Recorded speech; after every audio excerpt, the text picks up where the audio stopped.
Hello everyone, या व्हिडिओमध्ये आम्ही कसं एक्सटेंड फेअर कन्फिगर करायचं ते समजावतोय. बुकिंग पेजवर उजव्या बाजूला क्विक लिंक्सचं ॲरो मार्क ऑप्शन दिसेल.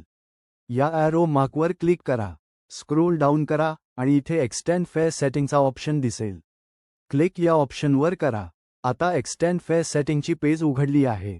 इथे आपण सर्व्हिस बिल्ड ऑप्शनवर क्लिक करू शकतो. ड्रॉपडाऊनमध्ये सगळ्या ॲक्टिव्ह सर्व्हिसेस दिसतील.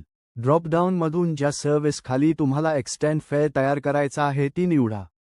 उदाहरणार्थ, आम्ही बँगलोर टू चेन्नई निवडतोय. आपल्याकडे 3 ऑप्शन्स आहेत: कॉपी फेअर ओनली आणि copy fare and cut route fare. या कॉपी ऑप्शनने रूट लेवल आणि रिझर्वेशन लेवलवरचं सगळं कॉपी होतं, जसं की main origin, destination, multi station, boarding stage, dropping stage आणि फेअर कमिशन. आपण कॉपी फेअर ओनली निवडल्यास फक्त त्या स्पेसिफिक दिवशीचा फेअर कॉपी होईल. जर आपण कॉपी फेअर आणि कट रूट फेअर निवडले तर त्या दिवशीचा फेअर आणि कट रूट फेअर दोन्ही कॉपी होतील. उदाहरणार्थ, आत्ता आपण कॉपी फेअर ओनली निवडतोय. इथे 2 ऑप्शन्स आहेत: डेट रेंज आणि मल्टिपल डेज. डेट रेंजमध्ये 2 फील्ड्स आहेत: स्टार्ट डेट आणि एंड डेट. त्यामुळे आपण स्टार्ट डेट आणि एंड डेट स्पेसिफिक डेट रेंजसाठी निवडू शकतो. जर आपण मल्टिपल डेट्स निवडलं तर डेट्स निवडण्याचा ऑप्शन मिळतो. या कॅलेंडर फील्ड ऑप्शनवर क्लिक करा. मग आपण कुठलीही डेट्स निवडू शकतो. आपण मल्टिपल डेट्स निवडू शकतो आणि एखादी डेट स्किप करायची असेल तर स्किप करू शकतो. हव्या त्या डेट्स इथे निवडा. आता आपण डेट रेंज प्रमाणे समजावतो. स्टार्ट डेट निवडा, कॅलेंडरवर क्लिक करा. आम्ही डिसेंबर निवडतोय. मग एंड डेट आहे. कॅलेंडरवर क्लिक करून एंड डेट निवडा. पुढे वीकली शेड्यूलमध्ये आधीपासून सगळे दिवस सिलेक्टेड असतात. आता आपल्याला हव्या त्या तारखेचं फेअर निवडायचं आहे.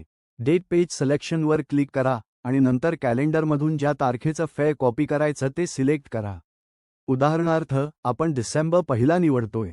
मग क्रिएट रेड कार्डवर क्लिक करा. ओकेवर क्लिक करा. आता एक्सटेंड फेअर रेड कार्ड तयार झालंय. चेक करायचं असेल तर सुरुवातीला बघा कोणत्या सर्व्हिससाठी तयार केले.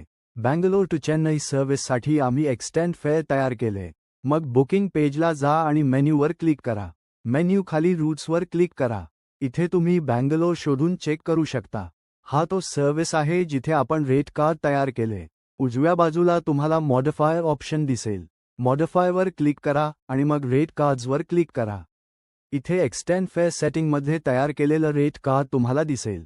स्टार्ट डेट डिसेंबर 1 आहे, एंड डेट डिसेंबर 7 आहे आणि क्रिएटेड डेट नोव्हेंबर 30 आहे. जर तुम्हाला एक्सटेंड फेअर सेटिंग अंतर्गत कुठलंही रेट कार्ड तयार करायचं असेल तर एक्सटेंड फेअर सेटिंग ऑप्शन वापरून तुम्ही मल्टिपल सर्व्हिस रेट कार्ड्स तयार करू शकता. व्हिडिओ पाहिल्याबद्दल धन्यवाद. छान दिवस जावो.